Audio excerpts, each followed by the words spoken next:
Baik Bapak Ibu, kita kembali ke main room Bapak Ibu.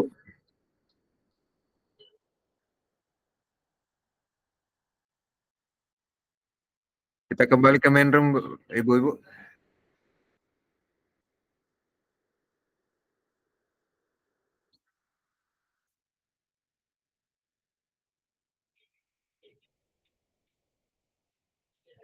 Kita kembali ke main room Bapak Ibu.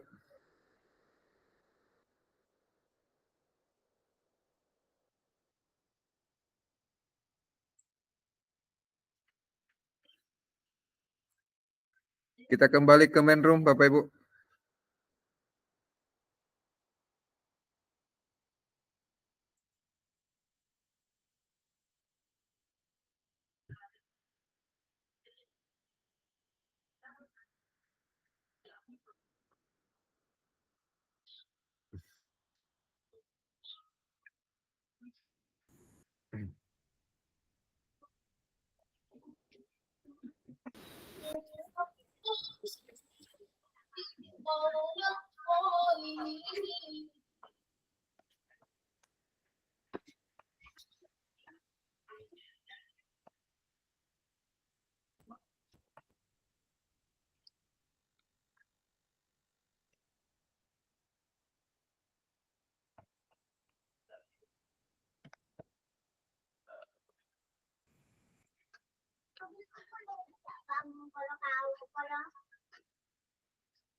Tapi Ibu Nur Hidayah, bocor Ibu. Oh, astagfirullah. Baik Bapak Ibu, jadi semua sudah rasakan ya bagaimana rasanya menjadi seorang coach. Itu kita baru latihan ya, bagaimana kita mengulang-mengulang. Kita sudah paling tidak ada beberapa yang memang sudah memaknai konsep-konsep yang dieksplorasi konsep. Kita masih ada waktu kurang lebih 1 jam ya, kurang lebih 50 menit. Setelah kita melakukan, kita berperan sebagai coach, apa yang Bapak Ibu rasakan? Itu pertanyaannya ya. Itulah refleksi yang kita lakukan. Mungkin saya sudah sampaikan bahwa di samping kita melakukan praktek, masing-masing di board itu menyampaikan dan membuat refleksinya apa yang menjadi refleksi kita pada saat kita menjadi coach. Jadi pada saat kita menjadi coach saja, karena kalau kita menjadi coach sebenarnya itu kan tergantung pada coachnya. Jadi yang kita harapkan bagaimana Ibu merefleksi pada saat Bapak Ibu menjadi coach.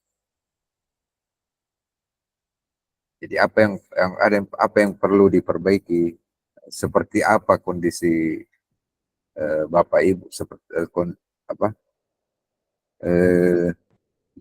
seberapa besar Bapak Ibu sudah melakukan praktek coaching, Jangan sampai kita sudah merasa bahwa kita ini sudah melakukan praktek coaching, tapi yang jatuhnya malah di kita melakukan pendampingan mentoring atau fasilitasi.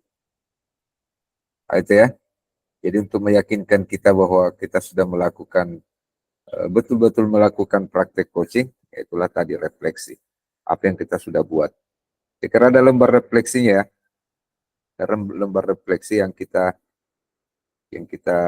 ini ya. Jadi kalau untuk supaya tidak terlalu lama, barangkali satu kelompok satu refleksi saja ya. Jadi siapa yang membuat refleksinya, misalnya kelompoknya Ibu Husnul sama siapa tadi pasangannya Ibu Husnul? Bu Nur Hudaya, Pak. Ibu Nur Hudaya. Jadi kalau ada refleksi misalnya Ibu Nur Hudaya, ya cukup Ibu Nur Hudaya saja pada saat menjadi coach. Ataukah Ibu Husnul yang menjadi coach. Jadi satu kelompok, satu refleksi ya. Dari situ kita bisa belajar seperti apa sebenarnya praktek coaching yang kita lakukan. Karena setelah ini, di rukun kedua nanti, kita sudah langsung praktek ya. Jadi tidak ada lagi yang apa ya, kita mengulang-ulang. Seolah-olah kita sudah berpraktek, seolah-olah kita sudah menerapkan praktek coaching. Tadi dari semua, saya tidak pantau di semua bor ya, tapi ada beberapa bor yang saya lihat tadi sudah ada terlihat bagaimana mereka menerapkan konsep-konsep coaching yang sebenarnya. Bagaimana menerapkan konsep coaching sesuai dengan alur Tirta, mulai dari menentukan tujuan, kemudian mengidentifikasi, kemudian rencana aksi, kemudian tanggung jawab. Cuma kalau misalnya di praktek coaching, kita tidak perlu sampaikan bahwa kita masuk ke tujuan, kita masuk ke rencana aksi. Tidak seperti itu ya. Jadi pada saat kita melakukan coaching itu, percakapan itu mengalir terus sampai ada bagian-bagian yang terlihat bahwa oh ini sudah tujuan, oh ini sudah rencana aksi, oh ini sudah tanggung jawab. Tidak perlu kita sampaikan bahwa pada saat kita melakukan coaching, setelah ini kita masuk ke tujuan. Tidak seperti itu ya. Jadi apa yang tujuan itu tersirat ya. Tidak mesti disampaikan bahwa dengan komunikasi, dengan keterampilan kita berkomunikasi itu akan terjawab dengan sendirinya. Oh ini tujuannya. Oh ini rencana aksinya. Oh ini tanggung jawab atau tindak lanjutnya. Seperti itulah ilmu coaching sebenarnya. Kemudian bagaimana sebelum kita melakukan coaching ada namanya persiapan, kemudian pelaksanaan coaching, kemudian ada umpan balik ya. Umpan balik itu dari pembalik yang kita harapkan itu dari coach sebenarnya. Bagaimana testimoninya sebagai pengakuan bahwa memang ada dampak dari coaching yang kita lakukan. Ya, ada semacam pengakuan dari coaching bahwa kita memang sudah betul-betul melakukan atau menerapkan ilmu coaching. Jadi seperti itu. Ada yang sudah disampaikan refleksinya. Padahal sebenarnya ilmu coaching itu kadang-kadang bagaimana ya Bapak Ibu ya. Kalau kita betul-betul memahami ilmu coaching itu sebenarnya kadang-kadang masalah-masalah yang kita tidak pernah sadari ternyata kita melakukan coaching sebenarnya. Kalau misalnya ada kadang-kadang kesukaannya ibu-ibu itu yang curhat sesama teman guru atau apa. Sebenarnya tanpa sadar sebenarnya kita sudah mengcoaching. Kalau misalnya kita memiliki keterampilan untuk melakukan coaching. Tapi kalau yang namanya ibu-ibu ketemu sama ibu-ibu ya malah masalah itu malah jadi masalah besar. Bukan coaching lagi namanya. tapi malah menambah masalah. Kalau misalnya orang yang memang memiliki keterampilan coaching, teman curhat saja ke kita itu kita bisa melakukan coaching. Kalau misalnya kita paham, kita mengerti bagaimana teknik coaching, bagaimana keterampilan kita bertanya, bagaimana keterampilan kita berkomunikasi. Mungkin ada teman-teman yang eh, seperti tadi kasusnya eh, apa tadi, yang kesulitan siswanya apa selalu meninggalkan siswanya. Itu kan curhat-curhat seperti itu kalau misalnya kita kelola itu sebenarnya sebuah penyelesaian bentuk coaching sebenarnya. Tapi yang pertanyaan kemudian, apakah kita sudah berperan sebagai coach atau kita lebih berperan sebagai mentor atau fasilitator? Nah, itu yang pertanyaannya. Makanya keterampilan coaching itu perlu kita pahami. Seorang kepala sekolah kepada gurunya, guru dengan guru, atau kadang guru dengan siswa ya. Bagaimana kita melakukan atau mempraktikkan teknik coaching itu kepada siswa kita. Ada yang bisa menyampaikan refleksi dari apa yang sudah dilakukan tadi? Seberapa besar, seberapa jauh kita memahami konsep coaching yang sebenarnya?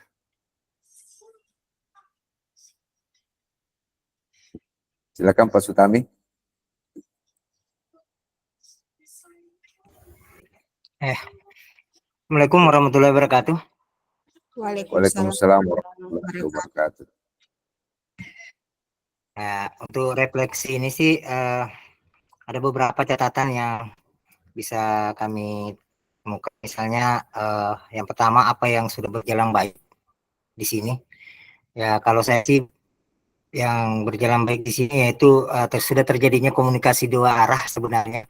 Ini kan coaching ini harus ada komunikasi yang intens antara coach dan coachee. Itu dulu. Saya rasa itu sudah baik. Ya. Ya. Halo? Halo, terus lanjut Pak. Terus apa yang perlu diperbaiki? Halo? Halo. Apa yang perlu diperbaiki? Mungkin kalau di saya tadi dengan Pak Sugianto ada mungkin butuh pertanyaan-pertanyaan lebih berbobot lagi mungkin. Terus ada beberapa pertanyaan yang secara kalimat berbeda, tapi saya lihat arahnya menjadi sama jawabannya nanti itu. Tapi kalimatnya sama, berbeda. Gitu. Mungkin itu hal-hal yang seperti yang kami harus terus apa yang membuat bisa kita tetap kehadiran penuh ya pasti ya harus fokus mendengar, harus mindful listening ya.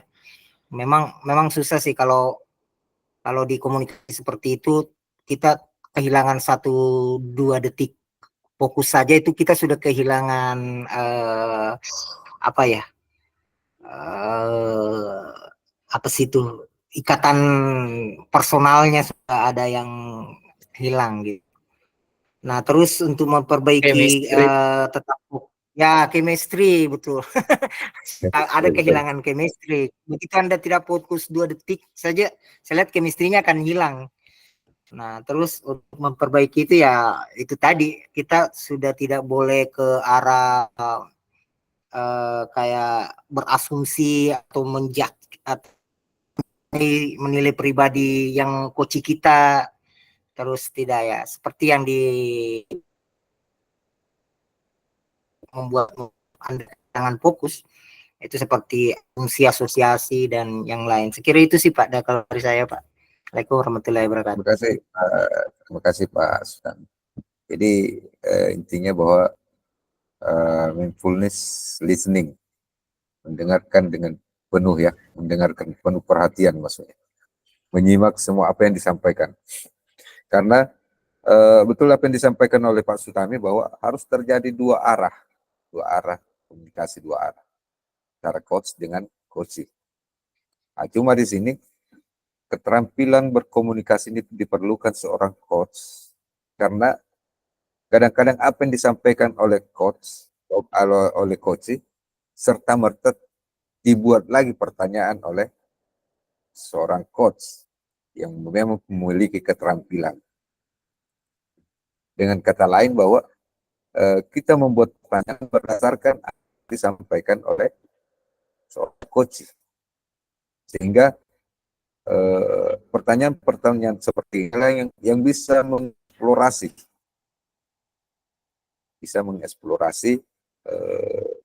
kondisi coach yang sebenarnya ya. Sebenarnya kalau misalnya kita melakukan menerapkan coaching itu tidak mesti bahwa kita harus dalam keadaan formal atau keadaan itu. Kalau orang yang paham betul dengan eh, keterampilan coaching ini, dia menciptakan situasi yang memang memungkinkan coach ini lebih bebas mengungkapkan apa yang menjadi permasalahan atau apa ya, hal-hal yang memang yang dirasakan. Seorang coach juga bisa membuat seseorang itu terbuka. Karena kadang-kadang begini, kalau misalnya tidak ada chemistry yang disampaikan tadi, kadang-kadang kita sudah berusaha untuk mengeksplorasi apa yang menjadi potensi-potensi di coach, tapi coachnya masih enggan menyampaikan, enggan mengungkapkan itu ya, karena merasa kan persoalannya tidak semua orang senang kalau merasa diselesaikan masalahnya itu kan. Tidak semua orang senang. Ada orang yang apalagi antara senior dengan junior kadang-kadang terjadi. Kadang-kadang kita di bugis itu kadang-kadang terjadi seperti itu. Kenapa dia mesti menyelesaikan, saya lebih tua dari dia. Kan ada seperti itu. Tapi kalau misalnya kita tidak melihat usianya siapa, kalau misalnya dia punya keterampilan mengcoaching, saya kira usia itu bukan persoalan. Nah, kembali tadi bagaimana keterampilan kita memahami ilmu coaching sebenarnya. Mau dia senior kita, mau dia junior kita, kalau misalnya kita coaching, itu akan berjalan seperti yang kita inginkan. Kembali ke alur Tirta tadi, saya sampaikan bahwa yang pertama, apa tujuan kita? Tujuan kita melakukan coach atau tujuan kita menerapkan coaching kepada seorang individu. Tujuan ini saya kira berangkat dari masalahnya, berangkat dari masalah atau apa yang akan kita capai. Kemudian identifikasi masalahnya, seperti apa masalah yang dihadapi. Identifikasi masalah di sini yang harus kita hati-hati bagaimana menyusun pertanyaannya. Harus terampil kita membuat pertanyaan-pertanyaan. Dan saya katakan tadi bahwa tidak semua orang bisa terbuka terhadap orang lain. Oke lah kalau misalnya coach sendiri yang minta bantuan kepada seorang coach, tidak ada masalah. Tapi kan kadang-kadang selaku kepala sekolah, kita harus ambil inisiatif. Kalau misalnya guru kita tidak pernah menyampaikan ke kita kalau menghadapi sebuah masalah. Tapi kita lihat dari masalah itu ada dampak yang bisa ditimbulkan. Taruhlah misalnya mulai jarang masuk di kelas misalnya. Tapi dia tidak menyampaikan masalahnya. Seorang kepala sekolah harus tampil di sini. Bagaimana caranya supaya guru ini terbuka dengan masalahnya. Tidak juga menjustis. Disinilah keterampilan seorang coach. Bagaimana mengidentifikasi masalahnya. Cara-cara mengidentifikasi ini dibutuhkan keterampilan. Keterampilan bagaimana berkomunikasi. Karena kadang-kadang kalau seperti itu, kadang-kadang guru merasa tidak mau tidak mau terbuka. Ditanya kenapa? Tidak ada apa-apa. Itu ya.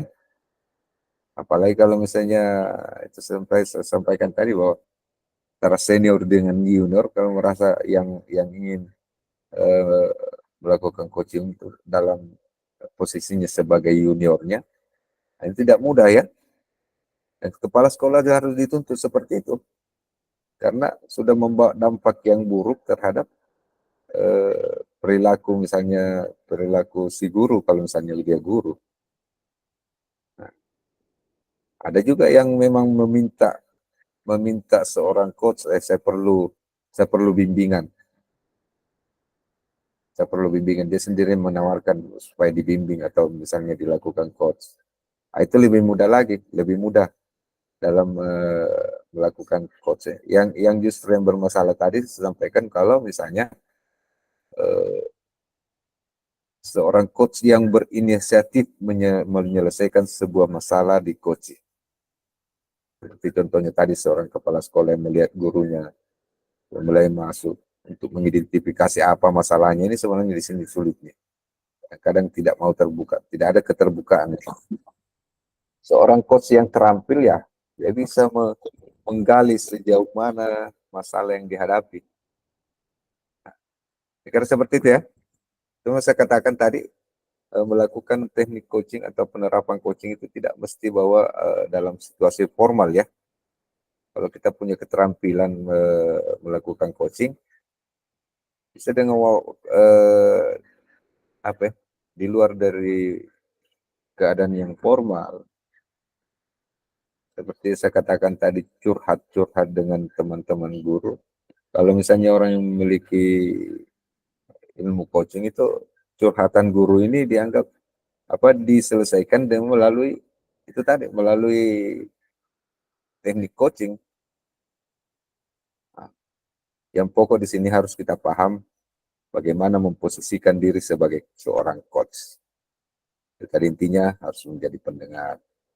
Dan sampai kita menjadi coach, kita yang lebih banyak menggurui ya. Hilangkan kesan menggurui sebagai seorang coach. Yang kita mau bagaimana menggali potensi, menggali masalah yang ada dihadapi oleh seorang coach. Bagaimana cara menggali? Buat pertanyaan-pertanyaan yang berbobot. Buat pertanyaan-pertanyaan yang bisa mengeksplorasi, mengeksplor potensi di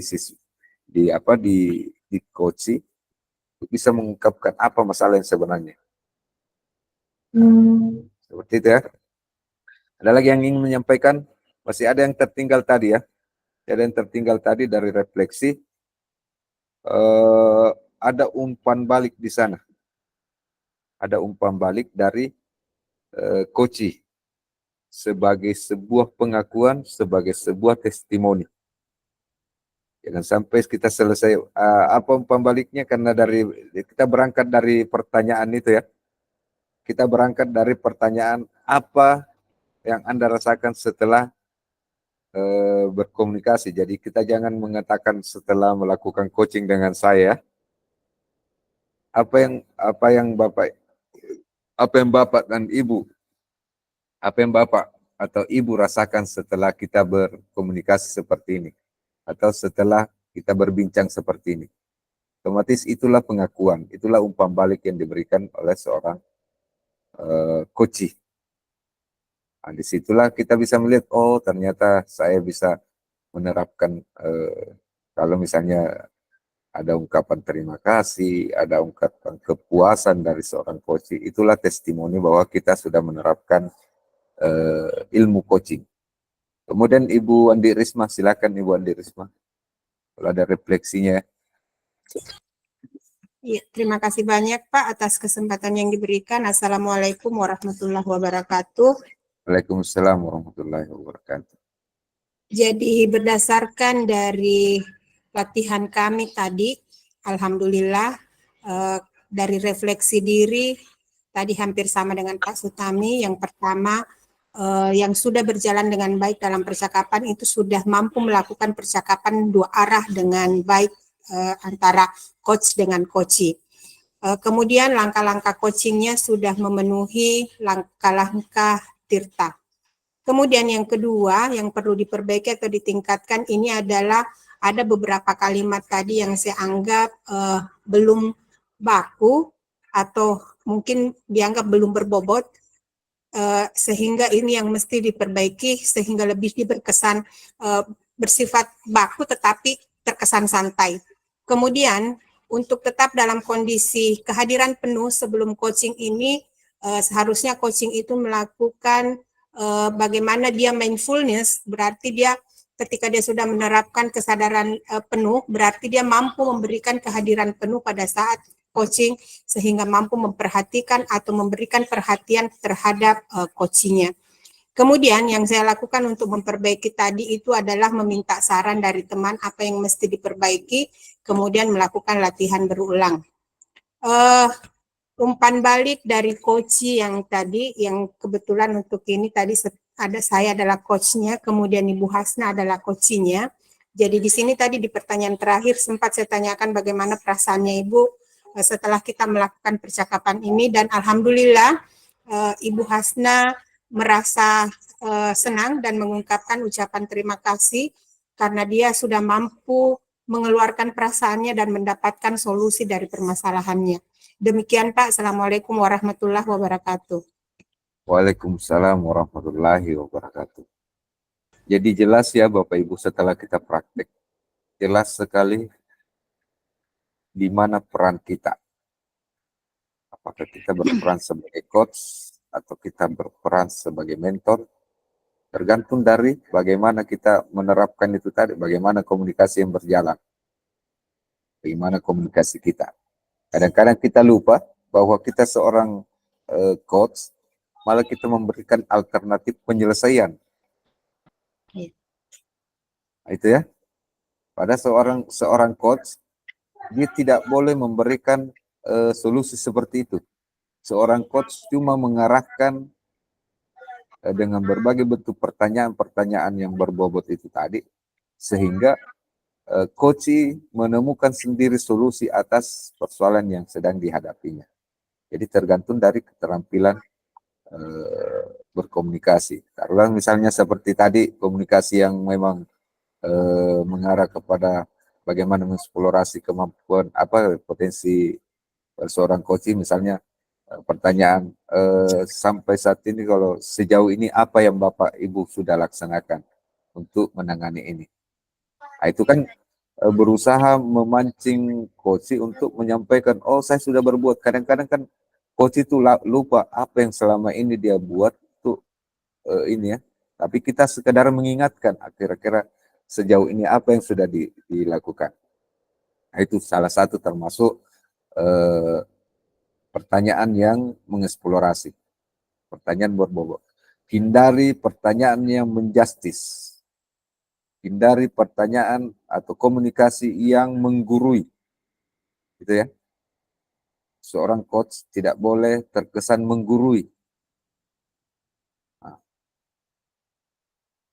saya kira itu bagian dari refleksi ya. Jadi setelah kita melakukan latihan coaching ini, kita sudah bisa menilai diri kita. Oh tadi pada saat saya begini, oh berarti ini yang harus saya perbaiki. Oh tidak boleh saya bertanya seperti ini. Pertanyaan ini yang harus saya ganti. Oh kalau saya bertanya seperti ini berarti oh saya lebih kepada seorang mentoring, seorang mentor. Oh saya lebih kepada seorang fasilitator. Itu. Padahal peran kita di sini adalah bagaimana menjadi seorang coach. Jadi di coaching itu solusi itu datang dari coach sendiri.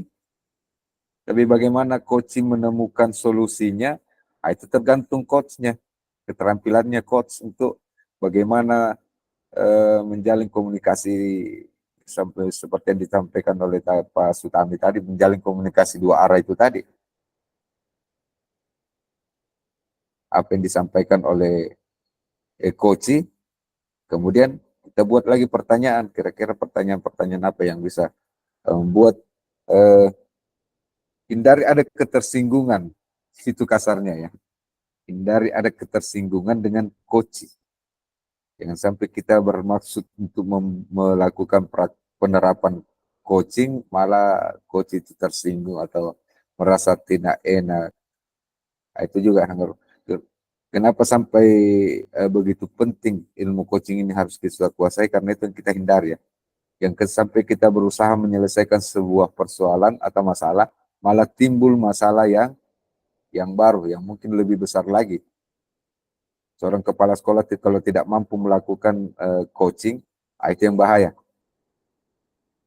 Itu yang bahaya. Siapa lagi yang bisa menyampaikan refleksinya berdasarkan prakteknya tadi? Ibu Nur Hadayah, pasangannya Ibu Husnul.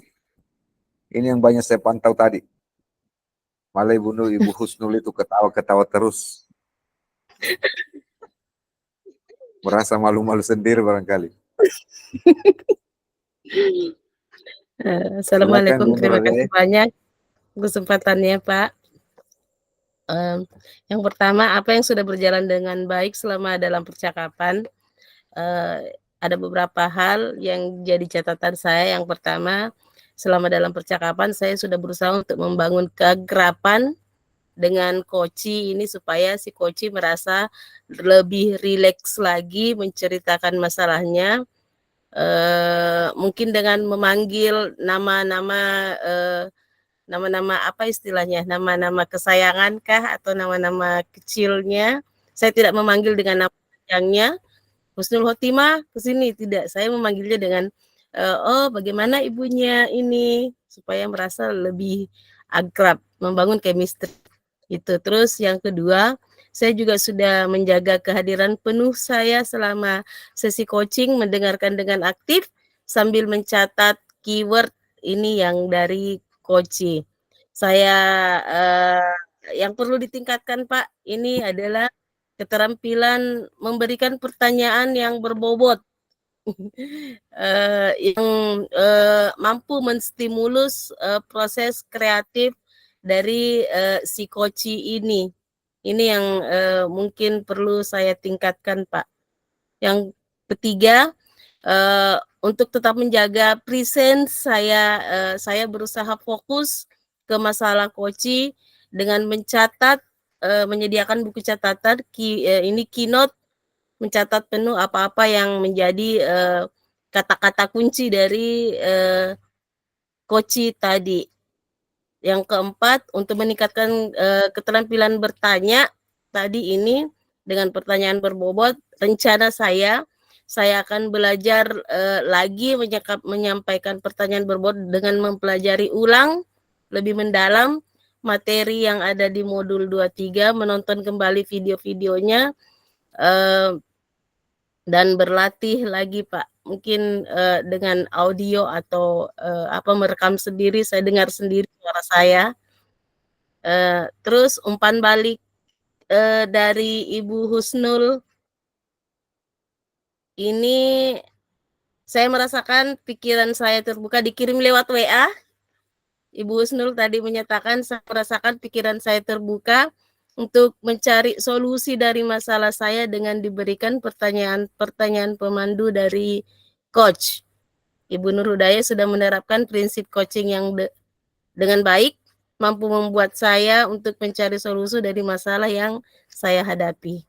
Oke, demikian dari saya Pak. Terima kasih. Terima kasih. Assalamualaikum. Baik Ibu Nur Hudaya. Catatan penting ini ya. Ini poin pentingnya. Ciptakan suasana rileks.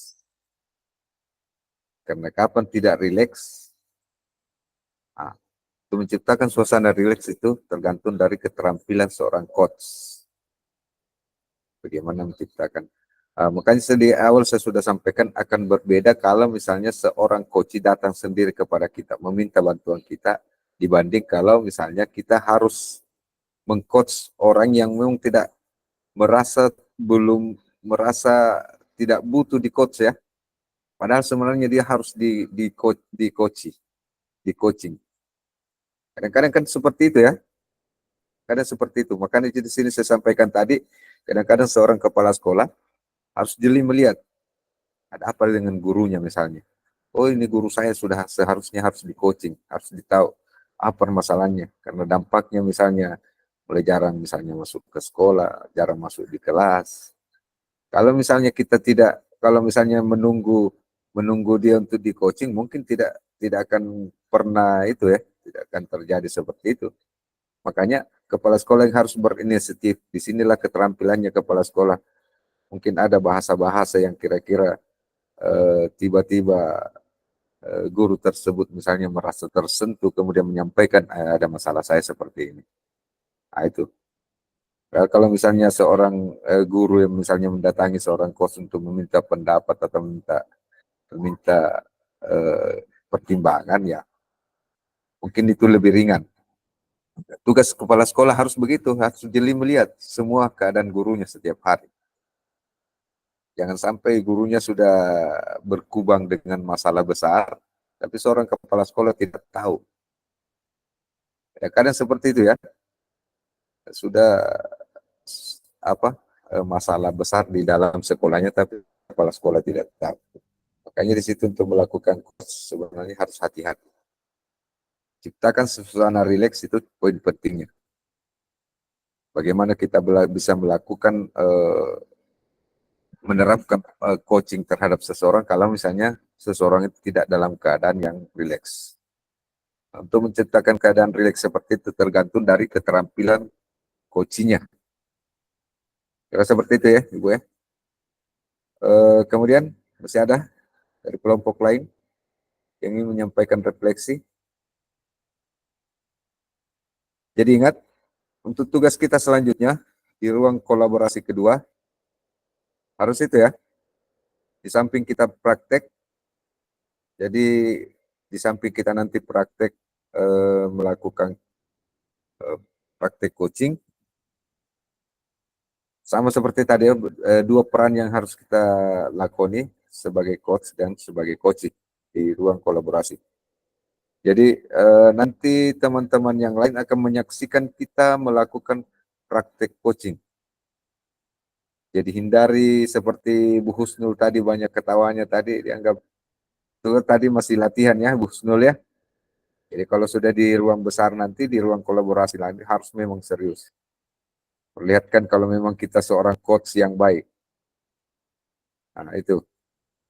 Kemudian setiap coach, setiap kita berperan sebagai coach, itu harus ada refleksinya. Harus ada refleksi setiap kita menjadi coach. Jadi dalam satu kelompok, karena besok, mudah-mudahan kita ada waktu besok, ada 6 kelompok ya, ada 6 pasangan yang akan melakukan praktek. Jadi mungkin satu kelompok itu ada 15 menit, jadi praktek menjalankan kedua peran tadi sebagai coach dan sebagai coach, kemudian lakukan refleksi setelah berperan sebagai coach. Itu tadi catatan refleksinya itu tadi ya. Apa yang sudah bagus, apa yang masih perlu diperbaiki. Bagaimana umpan balik dari coach. Yang merupakan pengakuan dari coach bahwa kita memang benar-benar melakukan coaching, menerapkan coaching. Sekarang itu menjadi tugas kita besok. Jadi kita tetap di ruang kolaborasi kedua, tetap kita kembali ke kelompok berpasangan ya. Jadi cuma karena mengantisipasi error di bor tadi, makanya saya cuma membuka 3 bor. Tapi untuk ruang kolaborasi kedua kita kembali ke pasangan masing-masing. Tetap berpasangan antara Ibu Nurhaya dengan Ibu Husnul, tetap berpasangan menerapkan coaching. Menerapkan coaching di ruang kolaborasi. Jadi silakan bisa kalau misalnya kurang serek dengan apa yang kita buat latihannya tadi, bisa diganti. Saya ada kesempatan kalau misalnya mau mengganti, itu tadi ya, ada skenario ya. Jadi dimulai dengan skenarionya dulu. Ada skenario yang kita buat dulu. Skenario seperti apa? Ceritakan di situ ada guru yang bermasalah seperti ini misalnya. Kemudian bagaimana bagaimana kita berniat melakukan coaching. Apakah guru itu sendiri yang datang ke kita untuk meminta coaching atau kita sendiri yang berinisiatif untuk menerapkan coaching. Jadi skenario seperti itu ya. Jadi apa masalahnya gurunya dijelaskan di situ di skenario. Kemudian setelah itu baru kita masuk ke praktek coachingnya. Nah, kemudian untuk tugas ini juga penting ya.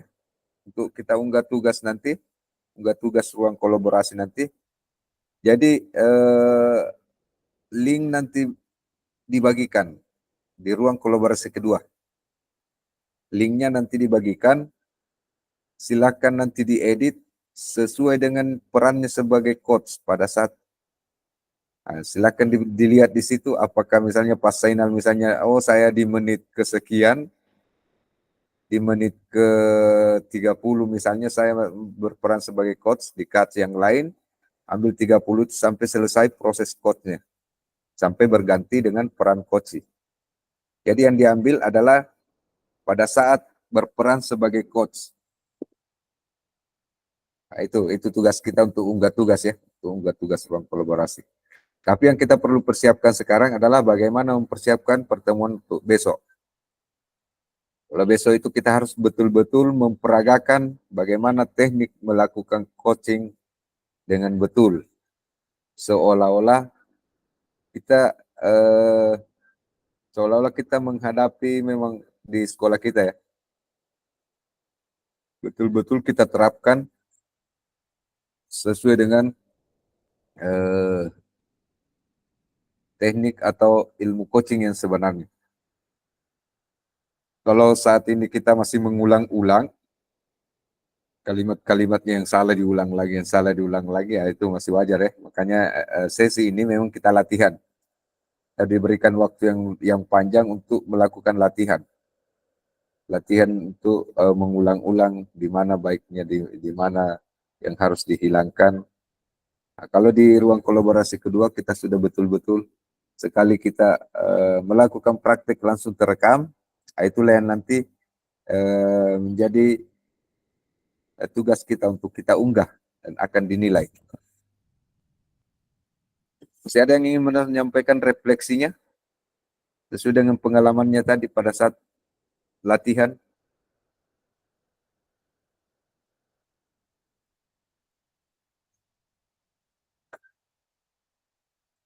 Silakan yang mau menyampaikan refleksinya. Seharusnya tadi setiap saya sudah sampaikan di chat ya, di chat WA saya sudah sampaikan, setiap habis berperan sebagai coach, itu harus langsung buat refleksinya, direfleksikan apa yang masih kurang, apa yang perlu saya perbaiki. Nah, seperti itu juga yang terjadi yang kita lakukan besok ya, diakhiri dengan refleksi. Begitu juga nanti diunggah tugas kita. Unggah tugasnya nanti juga seperti itu. Jadi unggah tugas nanti di ruang kolaborasi yang pertama, jadi ingat, jadi perhatian ya. Jadi perhatiannya Bapak Ibu.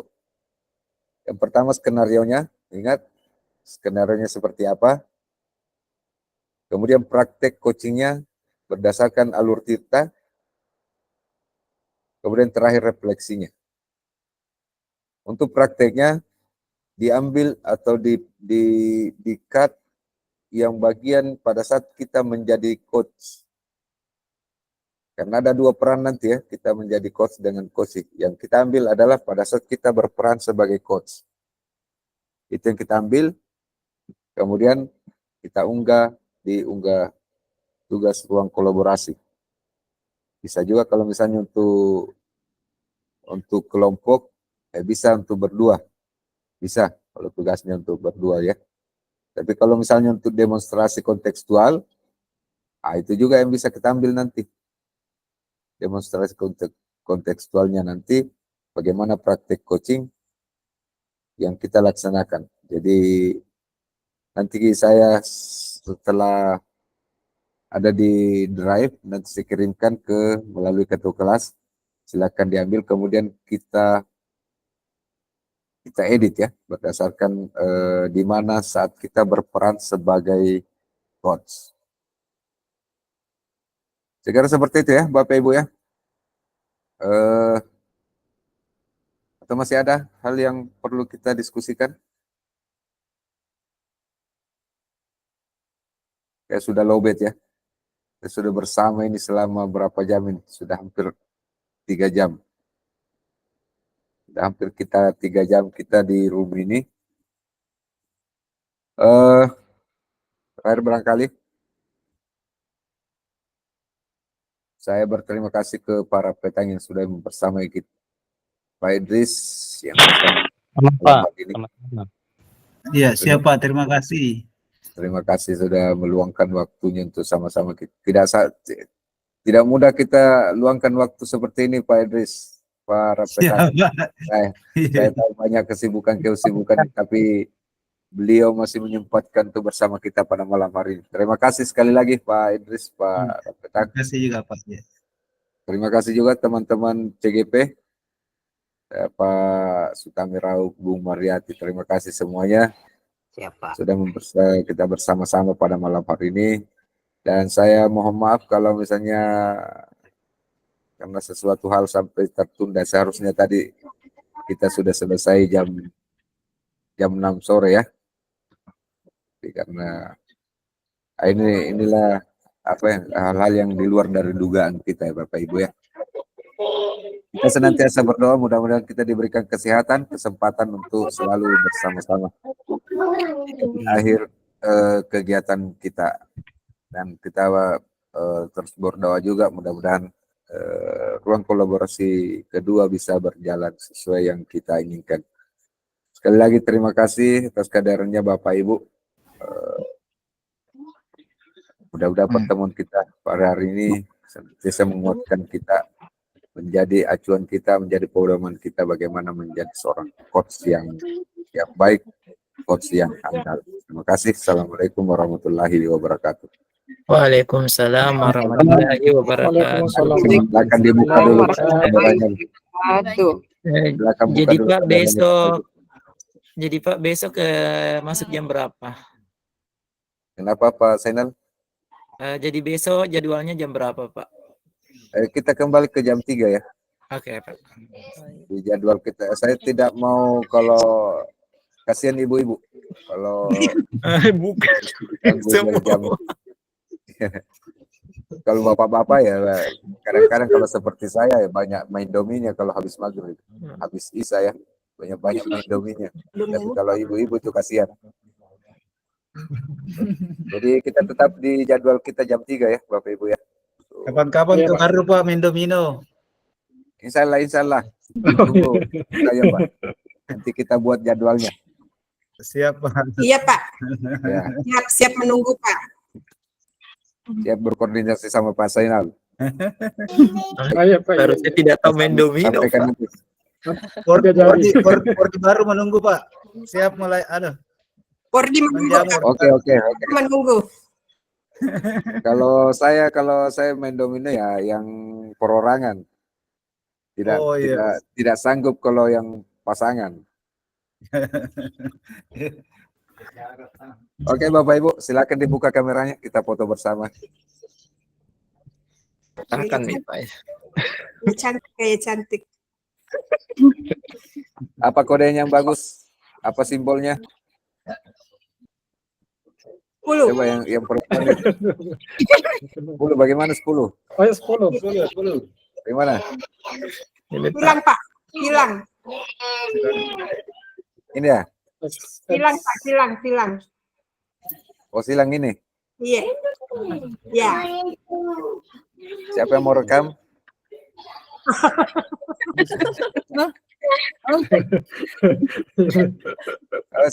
Silakan silang, saya tetap ini. Silakan silang semua. Silang angkatan 10. Saya rekam fotonya ya. Dan banyak kamera yang mungkin pengerja ringan ya. Oke, terima kasih Bapak Ibu. Silakan Bapak Ibu beristirahat.